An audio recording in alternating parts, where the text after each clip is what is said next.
Hi, my name's Dorian. Yesterday I played at my grandma's funeral, so I'm feeling kind of blue, but so what? Obviously, that bit's true. So what? Miles Davis tune, you will have definitely heard it, I'm imagining, if you're into jazz at all. This is one of those tunes which I hear people kind of sneer at occasionally, and I think maybe it's kind of, like I've said about Autumn Leaves, one of those tunes that people think of as like a Mr. Brightside of jazz. But this is one of those kind of early tunes that really got me interested in listening to jazz. Think of it as kind of a gateway drug. And I think Kind of Blue, the album, maybe this is kind of one of those touchstones for kind of jazz that was not too crazy after the bebop thing that people kind of from all over could listen to without getting turned off by, you know, kind of weirdness. To me, it's kind of one of the coolest touchstones in jazz. So, a deceptively simple tune, but I think there's a few lessons that we can learn from it. The first thing to say is that basically you've got this D minor kind of vamp throughout.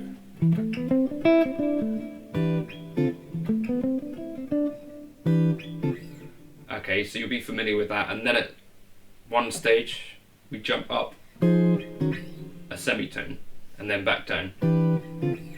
So what is this tune an actual exercise in? Well, for one thing, it is keeping track of form as you solo, because so much of the tune is simple and staying around this same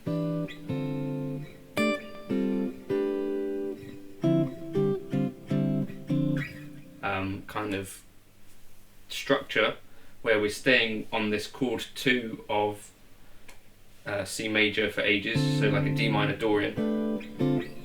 That's going to pass by for an amount of bars, and then we're going to need to land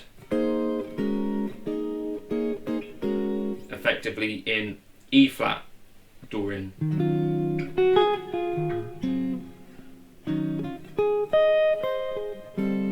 And then back to D Dorian, or D minor, however you're thinking of it.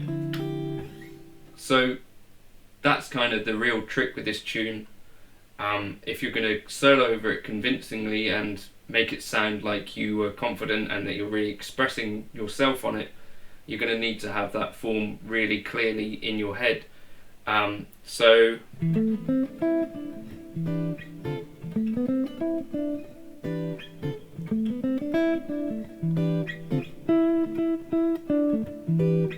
think of that as one unit. So you're going to have 2 of those in D minor, 1 of those in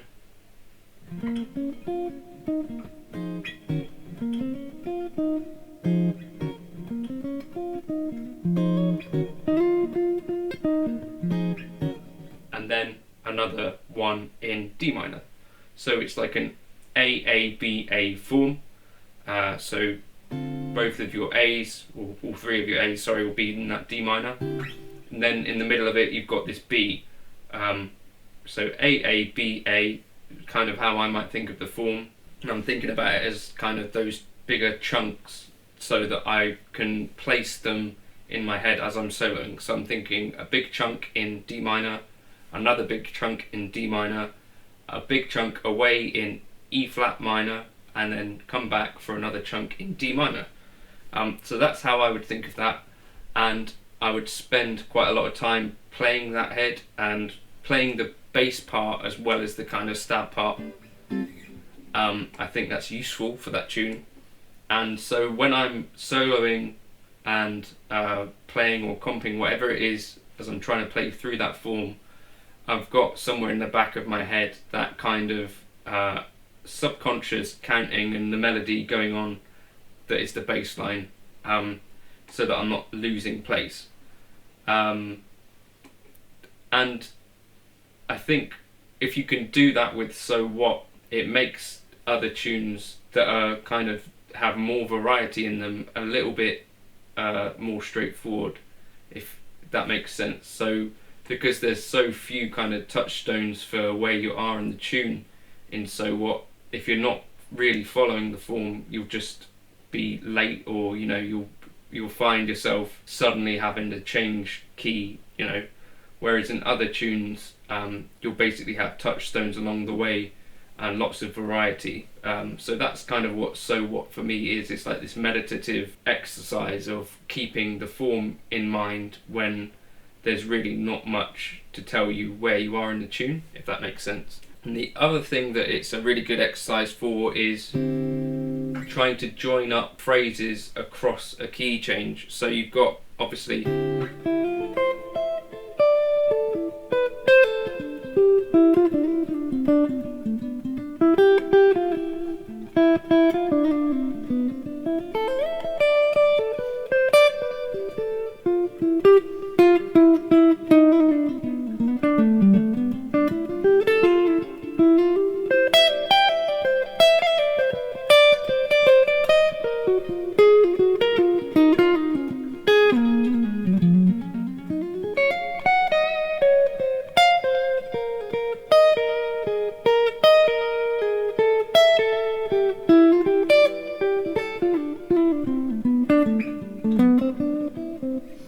I'm trying to voice lead those phrases for the key change so that I'm either moving voices kind of near each other, so, and then back down. So I'm trying to not just kind of shift. That is also valid, you could just shift up or down a tone or a semitone up,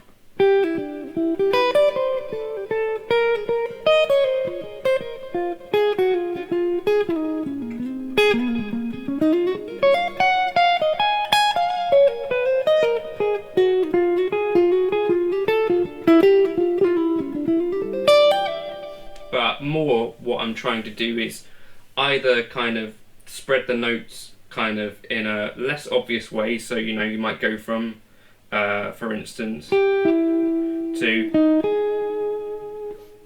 so I'm not just going, I'm going, so one note might go down, the other might go up. Or what I'm trying to do is kind of make the first phrase of the key change something that closely mirrors what happened before. So, but not exactly, so not just a, so I might go,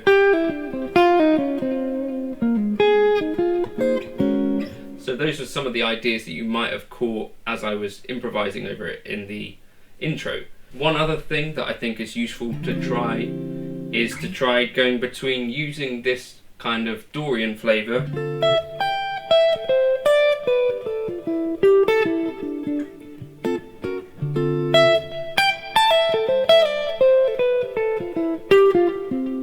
to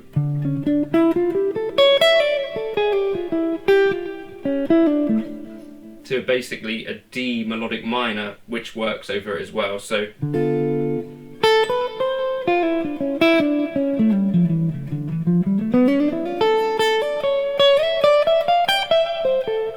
and you can kind of switch in and out of that. So you've got the more obvious kind of Dorian in the spicier melodic minor,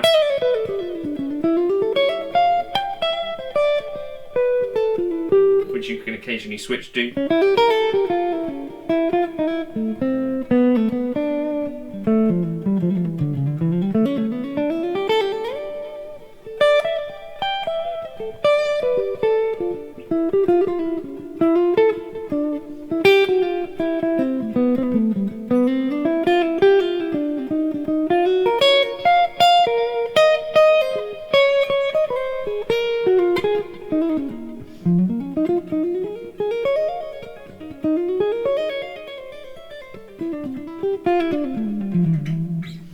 So those are kind of why I think So What is a really good tune to practice. You've got memory of form and keeping that in your mind, and practicing counting for a jazz tune.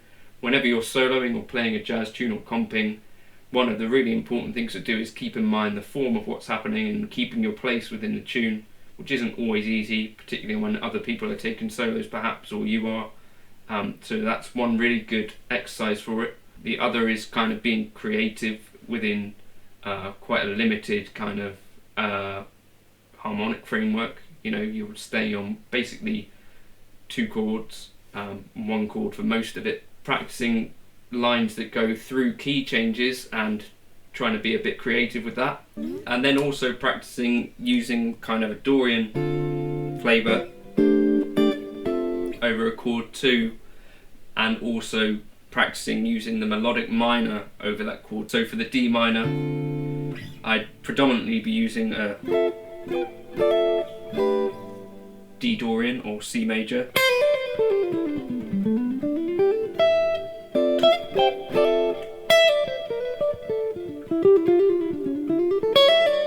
But I'm occasionally dipping into D melodic minor.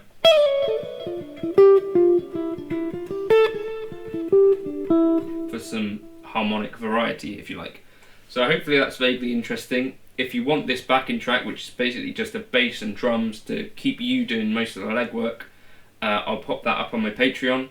And hopefully that's vaguely interesting. Next week we'll probably be back with a chord melody. If you want to leave comments for suggestions of tunes you want me to do for next week, please feel free. Yeah, hopefully that's useful, and if you could like and subscribe, that'd be really helpful. Hopefully you find this kind of stuff interesting if you're dipping your toe into jazz and want to know kind of where to start or what people might be thinking of when they're playing these tunes. That's how I would use So What. So I'm practicing form and playing sort of ideas that move across key changes. That's what I'm thinking of. So thank you for watching. There's also a buy me a coffee link just in case you got something useful out of this video, but only use that if you can really afford to and if you really wanted to. But thank you for watching. Cheers.